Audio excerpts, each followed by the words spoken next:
Indian government has set up a committee under the chairmanship of former President Ramnath Kovind to look into the feasibility of one nation, one election. It means holding simultaneous elections for both state assemblies and National Assembly, that is Lok Sabha. Until 1967, this was the norm. So for 1952, 57, 1962 and 1967, there were simultaneous elections for state assemblies and Lok Sabha. But what happened in 1968 and 69, that some of the state legislative assemblies got dissolved prematurely. In 1970, Lok Sabha was also prematurely dissolved and fresh elections were held in 1971.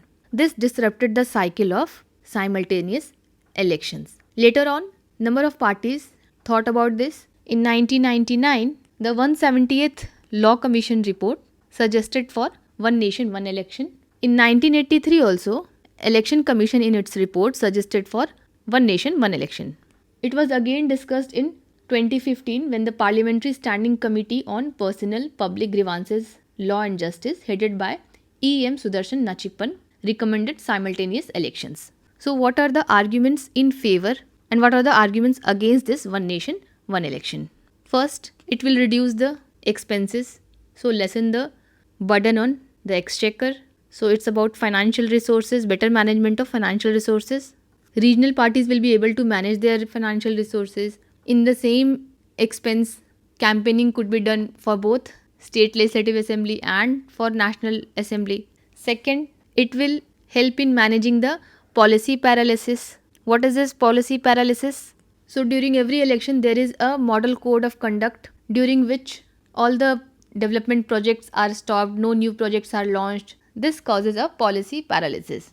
The frequent imposition of model code of conduct will be reduced. There will be one model code of conduct for entire 5-year period of time, and this will help in the third aspect, and that is the aspect of administrative efficiency.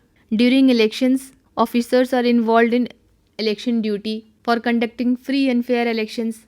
Fourth, government will focus more on governance and less on elections. Central government is often blamed that it is in constant election mode campaigning for different state elections. So they can come out of this election mode and focus on governance.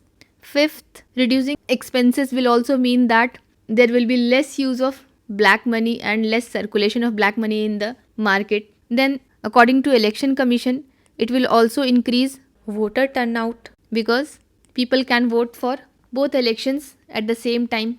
It will also increase social harmony because during elections the issues of caste, religion are raked up, causing the tensions among the groups. Now, what are the arguments against this one nation, one election? The first is it will hamper the idea of federalism, so it will reduce federal power. Right now, state assembly elections are fought on regional issues, and regional parties often formed government in states. But elections that are fought on national issues and elections that are held simultaneous will reduce the importance of regional parties and it might overshadow the state election. Second is the critics say that it will reduce accountability. Why? Because state assemblies serve as feedback mechanism for national government. We have seen in different state elections when people are not happy with central government, the party in the central government do not win in the state elections. In a research by IDFC, it has been found that if two elections are held within a 6 month of a time, there are 70% chances that people will vote for the same party. And if the time period is increased 6 months, there are 66% chances that people will vote for the same party. Again, there are issues that it will overlook the regional issues. Fourth, critics argue that it will hamper the choices of voters because it will enforce an artificial cycle of elections. So it is against spirit of democracy. It will also be a huge challenge and it will be a threat to internal security. Then there are issues of logistics. What are the constitutional and legal challenges? So there are some articles that need to be amended. These are Article 83, Article 172, Article 174 and Article 356. Article 83 is related to the duration of House of Parliament. Article 170 is for state legislature, duration of state legislature. Article 174 is dissolution of state legislature. Article 356 is imposition of precedent rule in states. These all will require 50% ratification of states. Then there is issue of syncing the terms of various state assemblies with Lok Sabha.